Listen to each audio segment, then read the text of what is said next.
Hello, everyone. Welcome to a new lecture of our course on processing in memory systems. Today, after having covered several real-world processing in memory architectures in previous lectures, we are going to switch gears to programming processing in memory architectures with a focus on the UPMEM-PIM architecture. Remember that the UPMEM-PIM architecture is based on DDR4 DIMMs, where we find PIM chips, and inside each of the PIM chips, there are memory arrays, but also small processors called DRAM processing units or DPUs.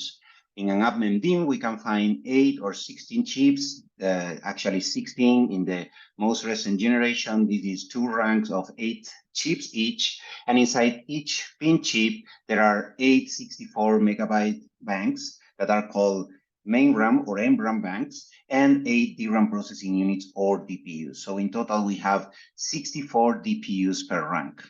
Remember that the DPU pipeline can run at a frequency of up to 425 megahertz. It's an in-order pipeline, fine-grained multi-threaded that can run up to 24 hardware threads. The pipeline has 14 pipeline stages that are for thread selection, instruction fetch, access to the register file, operand formatting, operation on the ALU, and access to the WRAM, and finally result formatting.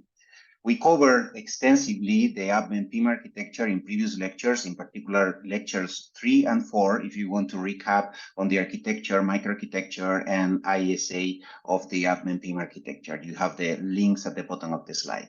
Today, we are going to focus on how to program this architecture, and this architecture follows the accelerator model, where the integration of UPMEM DIMMs is as an external coprocessor, as a loosely coupled accelerator. And in the UPMEM-based PIM systems, UPMEM DIMMs coexist with conventional DIMMs. So we need to explicitly move data between the memory of the main processor, the main memory, and the memory of the accelerator, the UPMEM DIMMs. And we also need to explicitly launch the kernel onto the UPMEM processors. So this resembles GPU computing. If we take a look at this flow chart from the UPMEM patent, we can see that the first step is for the system on a chip or for the CPU, the host processor, to load data to be processed to the MRAM banks, and then the CPU, the host processor, transmits a data processing command to the DPUs. After that, data processing starts on the DPUs, and in the meantime, the host processor keeps checking if the data processing is complete. When data processing is complete, the memory banks become again accessible to the processor, to the host processor.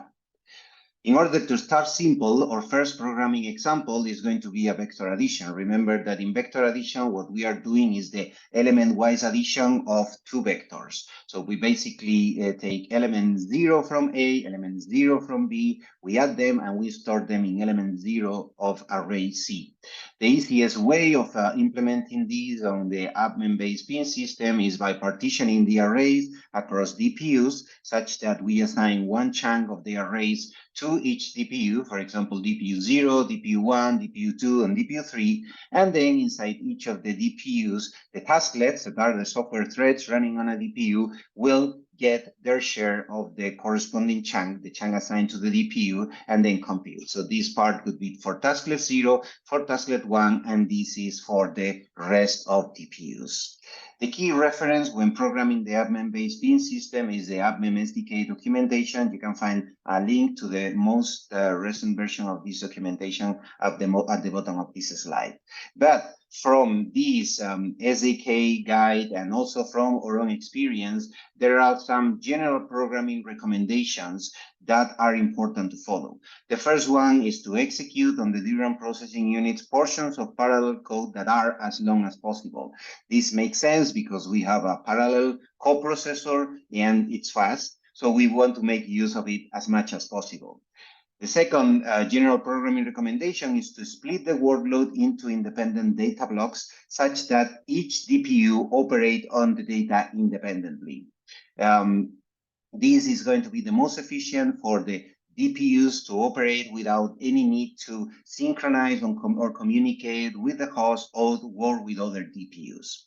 The third recommendation is to use as many working DPUs in the system as possible. And that also makes sense when we have a parallel system because we want to accelerate as much as possible. If we, for example, have data level parallelism, the more processors we use, the more DPUs we use, in principle at least, the fastest will be the execution. And the last recommendation is to launch at least 11 tasklets or software threads per DPU. If you remember from the lecture where we explained the micro-benchmarking of the UPMEM-based PIM architecture, you might remember that the saturation point for the arithmetic throughput of the DPUs was 11. And this number, as we explained, relates to the number of pipelines in the DPU. So as a good practice, using 11 or more tasklets can always fully fulfill the pipeline of the DPU and this way achieve the highest performance. So now let's start talking about what are the different steps that we have to follow when we program the UPMEM-based PIM system. The first thing, because we want to use DPUs in our execution, the first thing is to allocate a number of DPUs. To do so, we have to create a DPU set, and we create the DPU set by allocating with DPU alloc a certain number of DPUs. So this is what you can see in this instruction here. Now, can we allocate different DPU sets over the course of a program? Yes, we can. In the same program, we can allocate different DPU sets with different numbers of DPUs depending on what are our needs. So this is the answer, and we are going to see an example next. By the way, after we are done with a DPU set, we have to free the DPUs in that DPU set, and that's something that we do with DPU free. So an example of DPU allocation, repeated DPU allocation with different DPU sets and different numbers of DPUs in each DPU set is Needleman-Wunsch. As a genomics workload, is a sequence alignment workload where we compare two sequences of approximately the same length, and the basic idea is to create a dynamic programming table. This is a two-dimensional table, such a kind of a matrix that we process and by iterating over the anti-diagonals of the matrix. Because the size of the anti-diagonal, the length of the anti-diagonal changes over the execution, over the calculation of the dynamic programming table, the number of DPUs that we need for each of the anti-diagonals will change. So in the implementation of this Needleman-Wunsch algorithm on the UPMEM-based PIM system, we would allocate and deallocate or free sets of DPUs for every single iteration. And here you can see the example of first releasing or freeing the DPUs of the previous DPU set, and now allocating a new DPU set with as many DPUs as we need for the specific step, for the current iteration. After we are done with the DPU allocation, we have to load the DPU binary, basically the code, the machine code that is going to run on the DPUs. And this is something that we do with this DPU load API. It's as simple as this, and we just need to have a pointer, in this case called DPU binary, to where the compiled code, the compiled DPU code resides. Is it possible to launch different kernels onto different DPUs? Yes, that's possible. If we have different DPU sets, we can load different binaries on the different DPU sets, and these can enable things like, for example, workloads with task level parallelism, where we have different DPU sets doing different things, and also allows the different programs to have access to the UPMEM system and to use different DPU sets at the same time.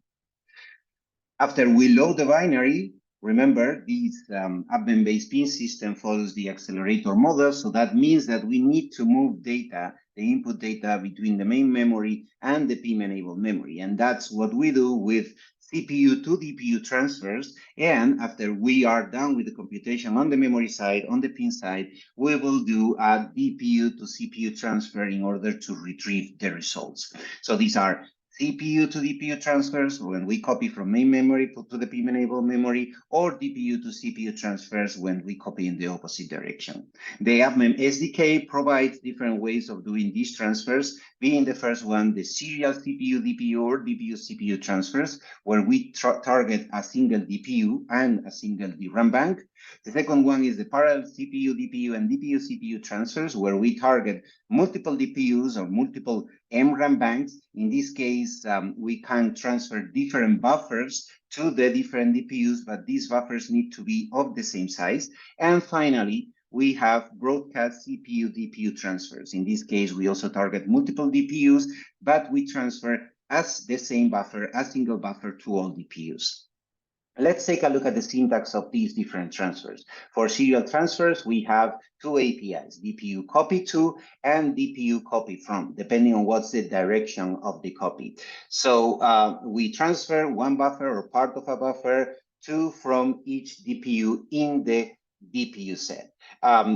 For these transfers, we have to use a symbolic name that is DPU NRAM heap pointer name that is the start of the NRAM range that can be freely accessed by applications. Observe that we do not need to allocate NRAM explicitly. We just need to provide this DPU NRAM heap pointer name and then an offset within NRAM. So for the specific example that we have on the slide, observe that we are transferring two buffers called buffer A and buffer B, or parts of these two buffers. The first one, buffer A, starts right in the beginning of this area of MRAM that is accessible by the application, and buffer B will be allocated right after that, as determined by the offset within MRAM. Then we also have the pointer to main memory, which is basically the pointer to the main memory where the buffer that is going to be transferred resides. And finally, we have the transfer size, which is the size of the buffer that we are going to transfer. We also have parallel transfers. In this case, we push different buffers to or from a DPU set in one transfer. In this case, all buffers need to be of the same size, as I mentioned earlier, and we first prepare the transfer with this DPU prepare xfer, and then we push them with DPU push xfer. The direction of the transfer is defined by this variable DPU xfer to DPU or DPU xfer from DPU.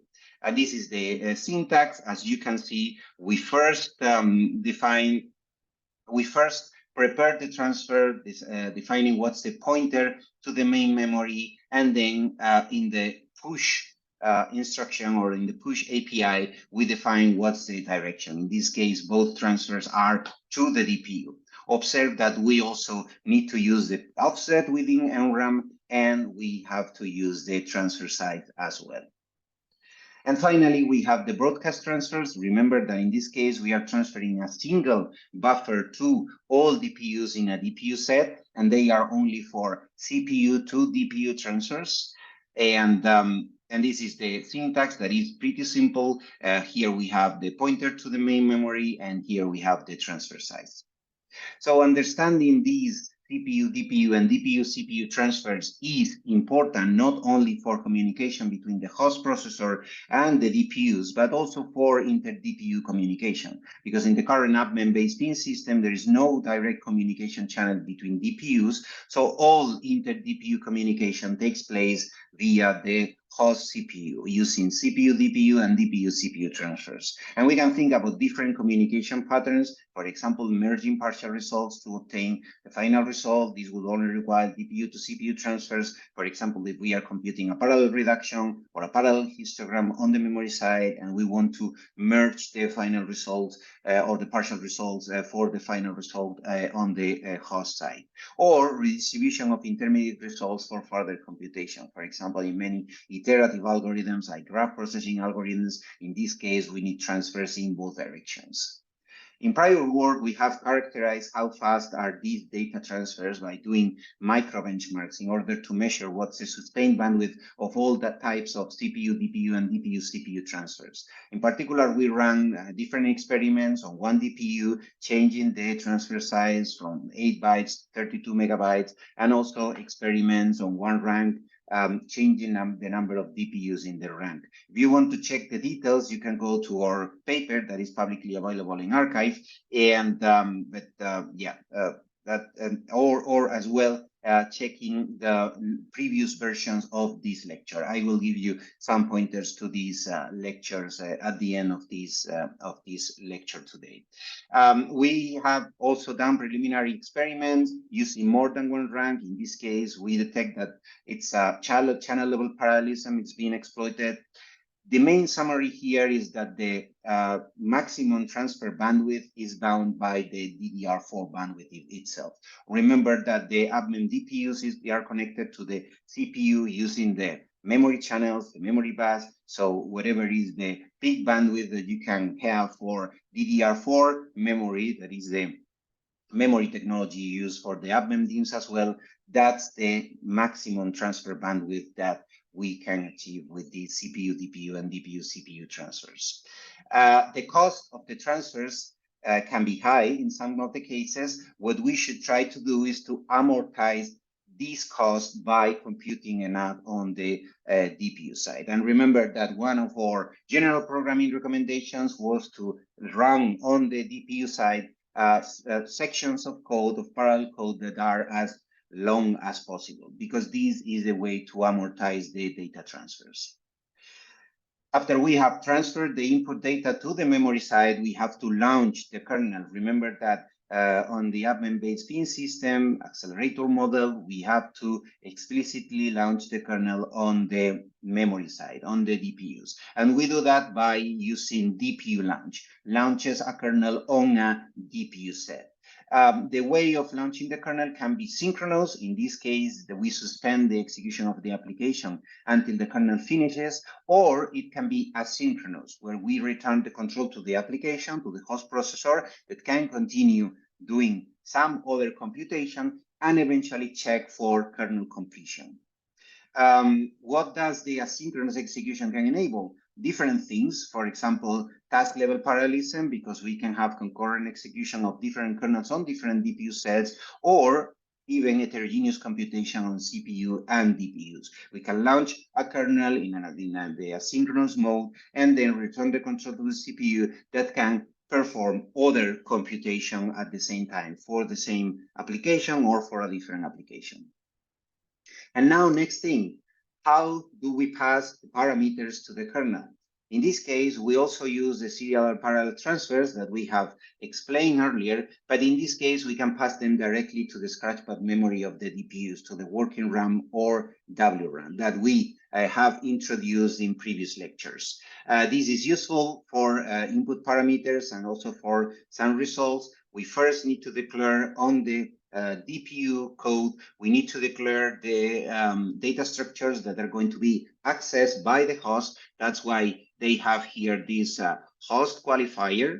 And then we, from the host code, from the part of the code that is executed on the CPU, we use the serial or parallel transfers to do the to move the input arguments to the WRAM or to retrieve some results eventually at the end of the execution.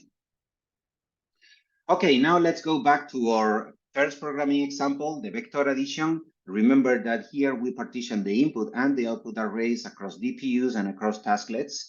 And if we take a look at the DPU kernel, it looks like this. Now let's go line by line. First of all, observe that we have a tasklet ID, because inside each DPU we have a number of threads, of software threads or tasklets that are running. So we need an identifier for each of them. There is a size of the vector tile that is processed by a DPU. This is the size of the chunk that we have assigned to this specific DPU or to all DPUs if the size is the same for all of them.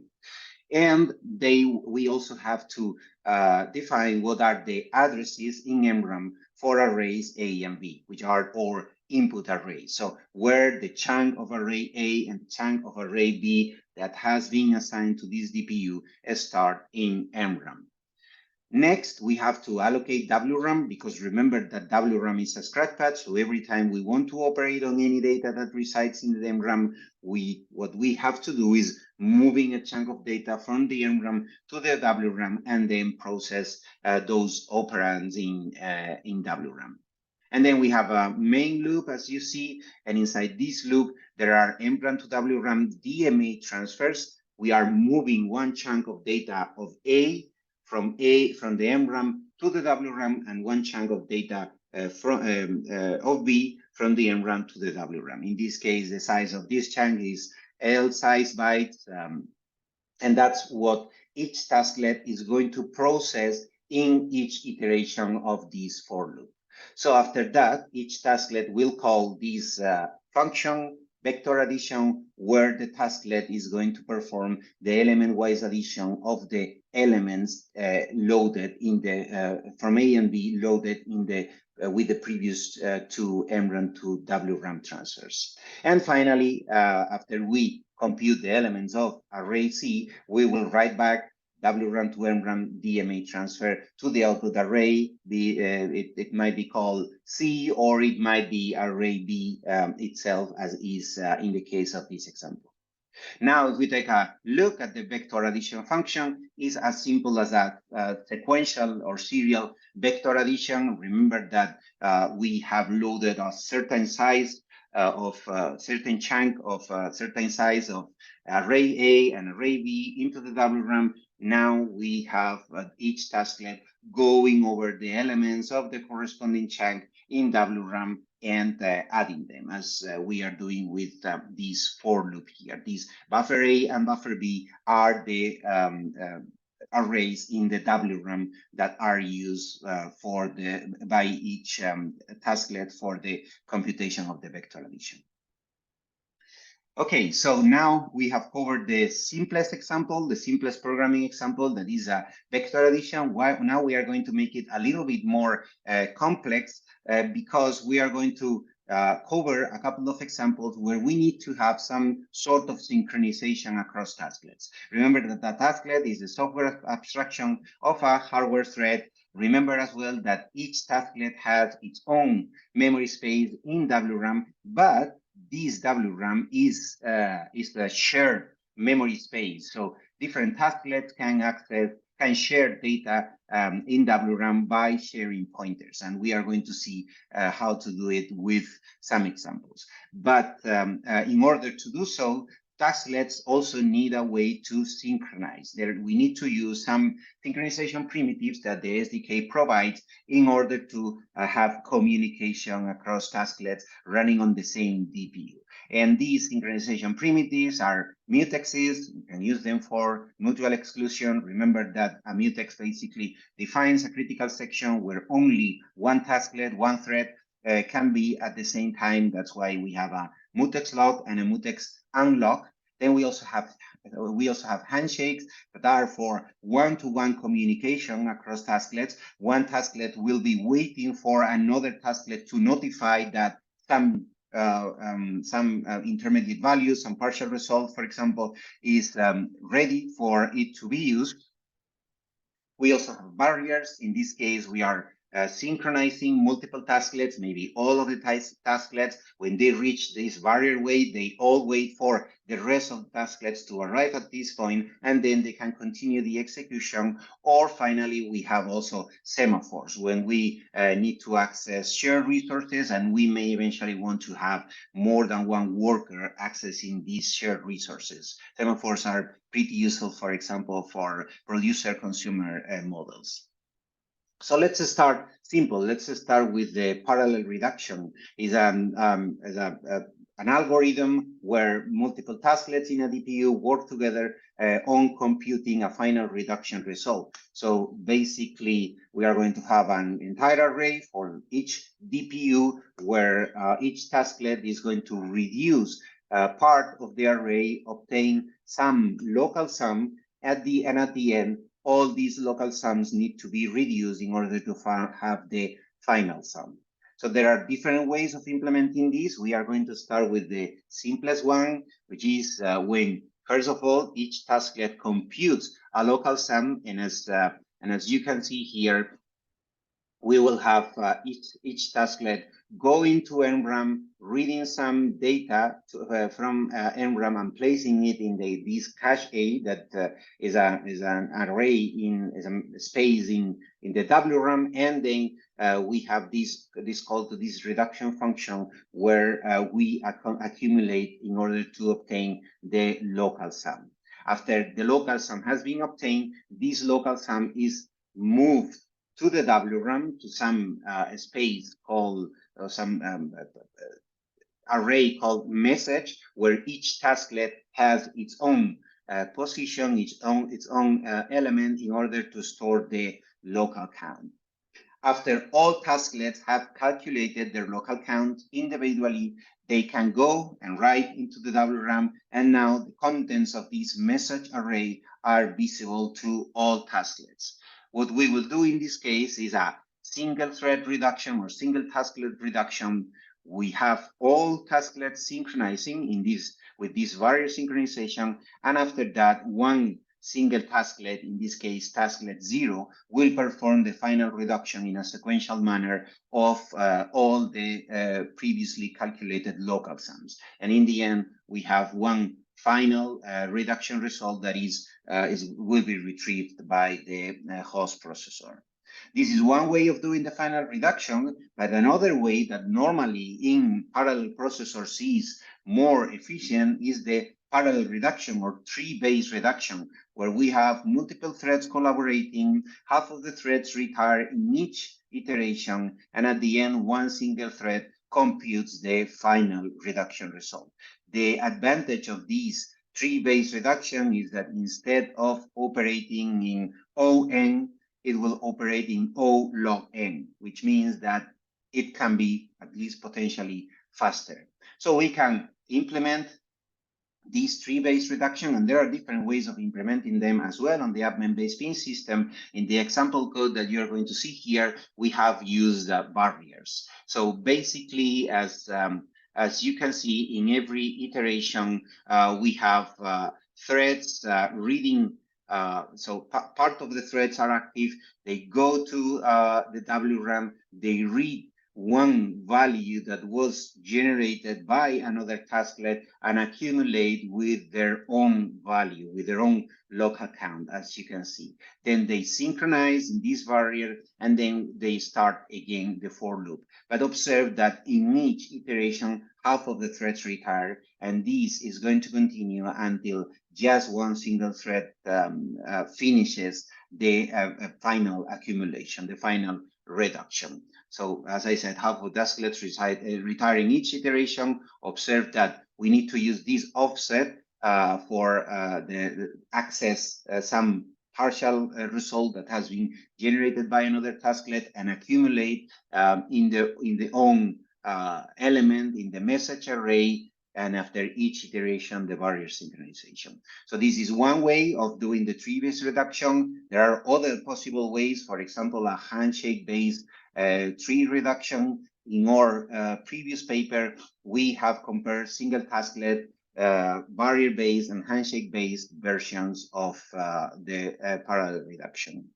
And here you can see, in fact, some results comparing what's the cost of these tree-based reduction by itself without doing the initial local computation that each thread performs independently. As these results that you can see on the slide are only for the tree-based reduction or for the final reduction, might be tree or might be single tasklet. Observe that here we measure the execution cycles for different numbers of tasklets and for the different versions with single tasklet, barrier-based, and handshake-based. And there is something interesting that we can observe here is that there is a high cost of the intra-DPU synchronization, especially for the barrier synchronization, up to a point that the most efficient of the three ways of doing the final reduction is the single tasklet version.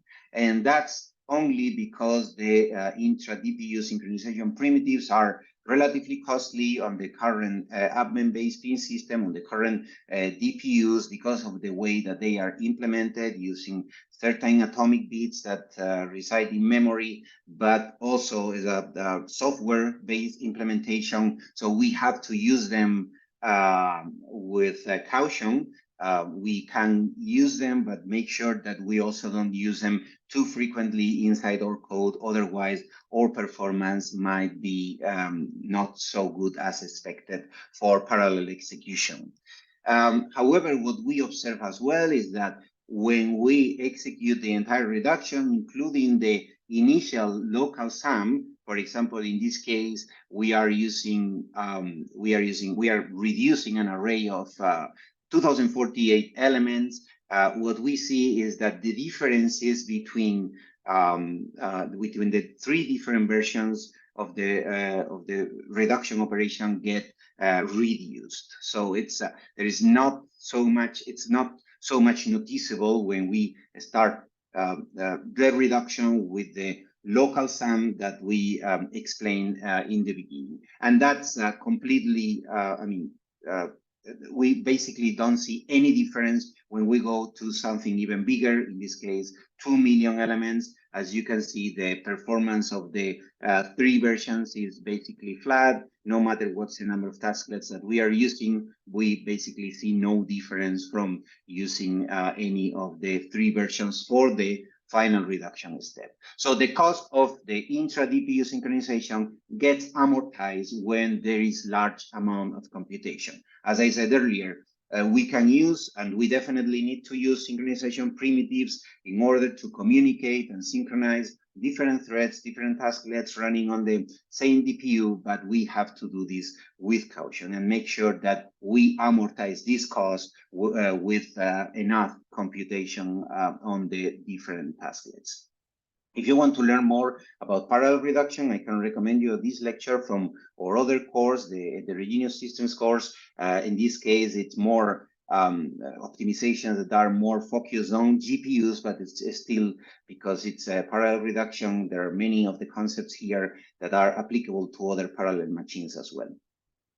Now we are going to discuss another important synchronization, another important parallel primitive, in this case called prefix sum or scan operation. You might be familiar with it. In a scan operation, we have an input array, and we compute the output by recursively adding every element to the sum of all previous elements. There are two possible ways. One is the exclusive scan. In this case, we leave out the, let's say, on element for out I. We compute out I by adding out I minus 1 plus in out minus 1.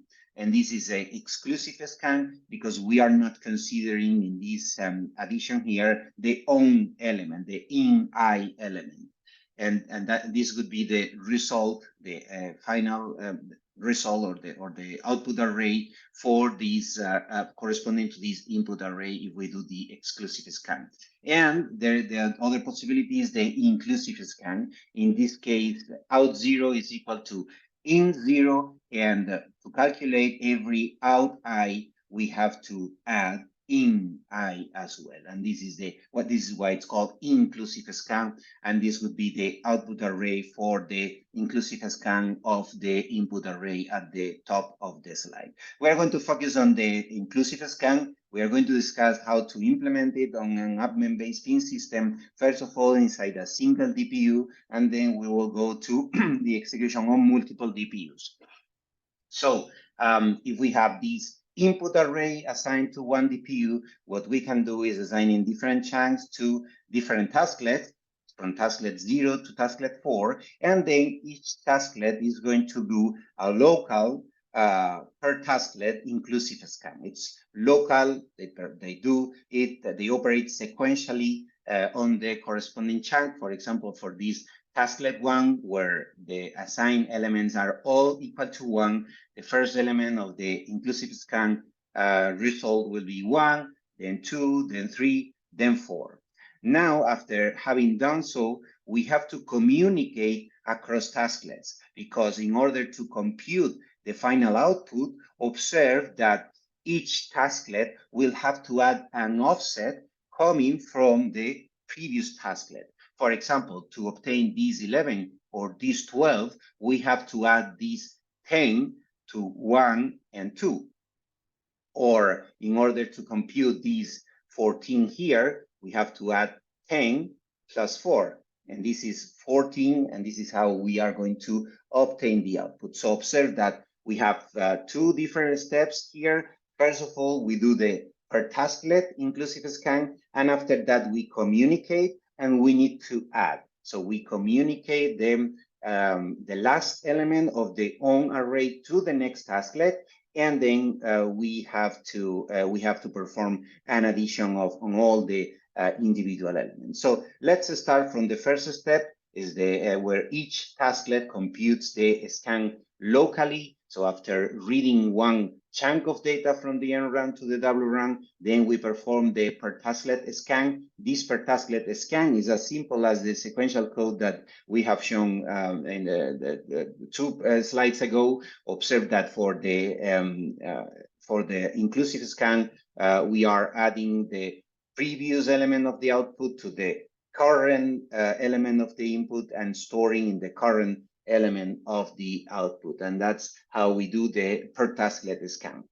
After that, we need to synchronize. Different tasklets need to communicate. And in this case, we use a handshake-based synchronization. This handshake sync function looks like this. Observe that when one tasklet enters this function, first of all, it will have to wait for the previous tasklet ID -1, to notify.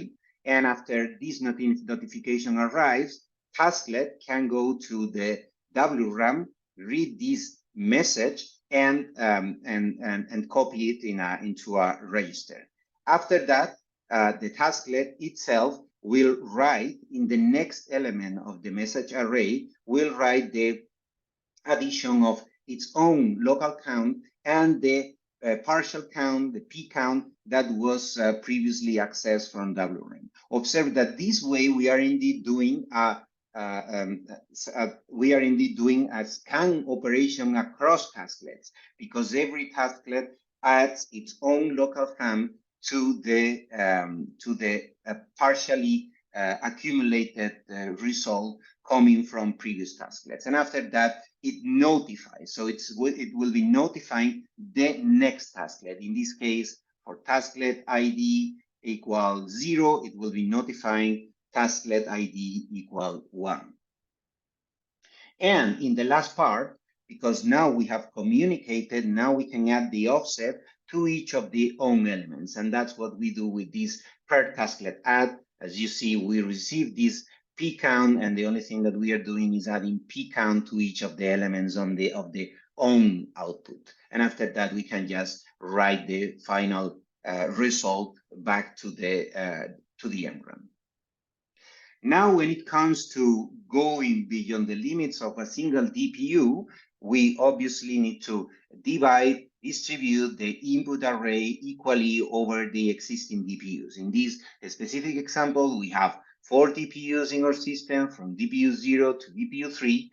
Each of them, as we have just seen in the previous slides, will perform the per DPU inclusive scan.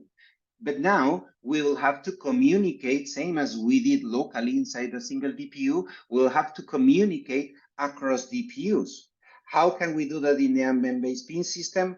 First of all, we terminate the current kernel. After that, the last element of the per DPU inclusive scan is sent to the host, and the host CPU will perform a scan of partial sums. And now the values here in this scan of partial sums will be distributed to the DPUs such that they can add these partial sums as the offset to their own array and then obtain the final result. So that's why DPU1 is adding 10 here to its own elements, DPU2 is adding 14, DPU3 is adding 20 to their own elements. This way of implementing the scan operation over multiple DPUs is called scan, and add. And we can do a little bit of analysis of what are the memory accesses of these scan-add.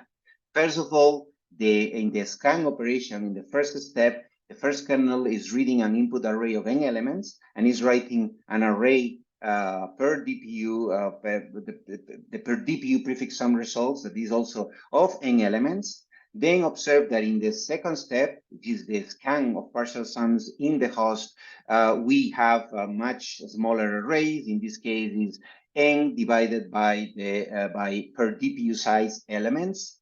And finally, in the last step, we have the addition operation. Again, in the addition operation, we need to read n elements from the per DPU prefix sums array, and we have to write n elements for the final output.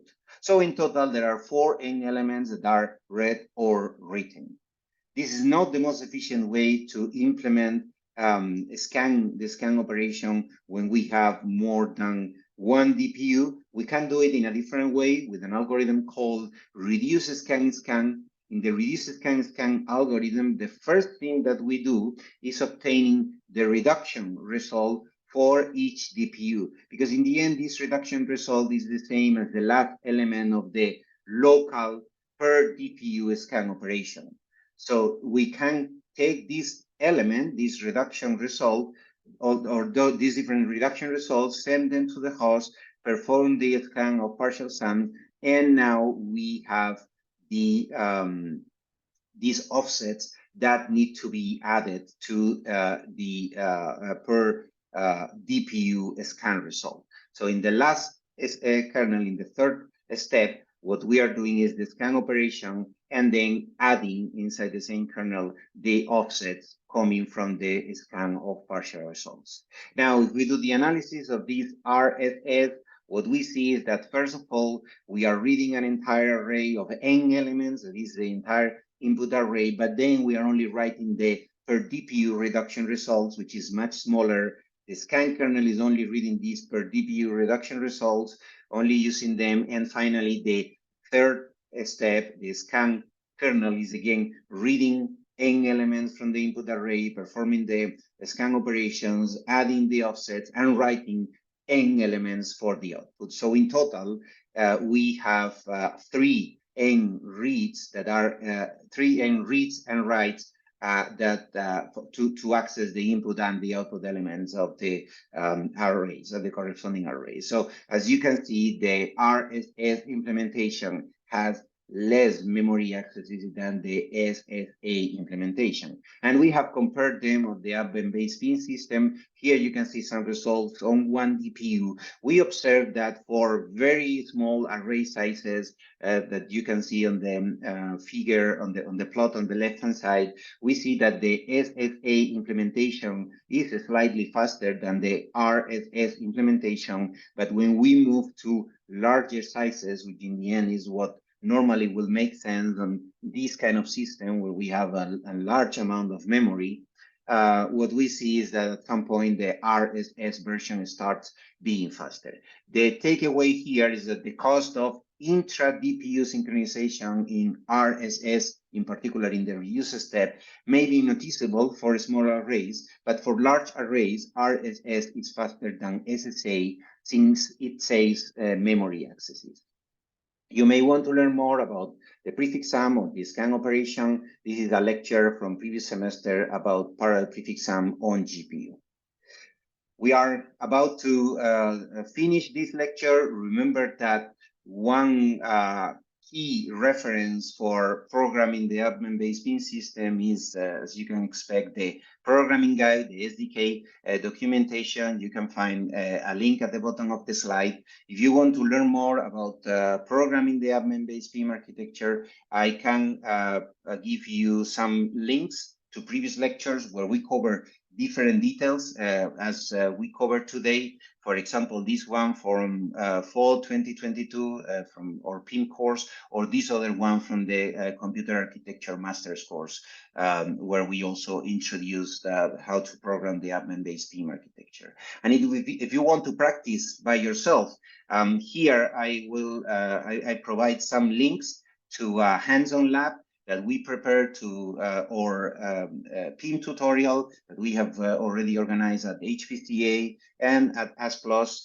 So you can access these in the corresponding website of both tutorials. As you will see, this hands-on lab comes with their template files that you can use for the different tasks that you have to do during in this hands-on lab. And the first task is just to experiment a little bit with CPU-DPU and DPU-CPU transfers. Then we move to something a little bit more complicated. In this case, is writing your own kernel, even though the templates are going to help a lot. In this case, to implement the AXPy operation. In the third task, we propose to experiment with different operations and data types in order to see how many instructions and how many cycles are needed for the different data types and operations. And finally, we propose a task for vector reduction. This is indeed not the last task. There is as well a bonus task for some little image processing workload that you can try as well. You can find everything in the tutorial in the website of our real PIM tutorial. Here you can find the links to the AS+ 2023 edition. You don't really need to have access to our real server. As you will see at the end of the handout, at the end of the lab document that we provide, we explain how you can use the simulator that comes with the UPMEM SDK, or you can also use the Docker container that we provide. The only drawback of using the simulator is that you cannot really do performance measurements. They are not meaningful, not even the execution cycles, but at least the number of instructions that you can measure using the corresponding performance counter are useful and can still be pretty useful for you to get familiar with the UPMEM PIM architecture and how to program it. And if you want to try it yourself on the real server, you will have an opportunity on June 18th when we delivered our ISCA 2023 edition of the real PIM tutorial. This is all for today. In upcoming lectures, we will continue talking about workload characterization for PIM suitability. We will cover different use cases on real PIM systems, and we will also talk about processing using memory architectures and prototypes. I hope you found this lecture interesting. Don't hesitate to contact me if you have any questions or feedback, and I look forward to seeing you in the next lecture. Thank you very much for your attention.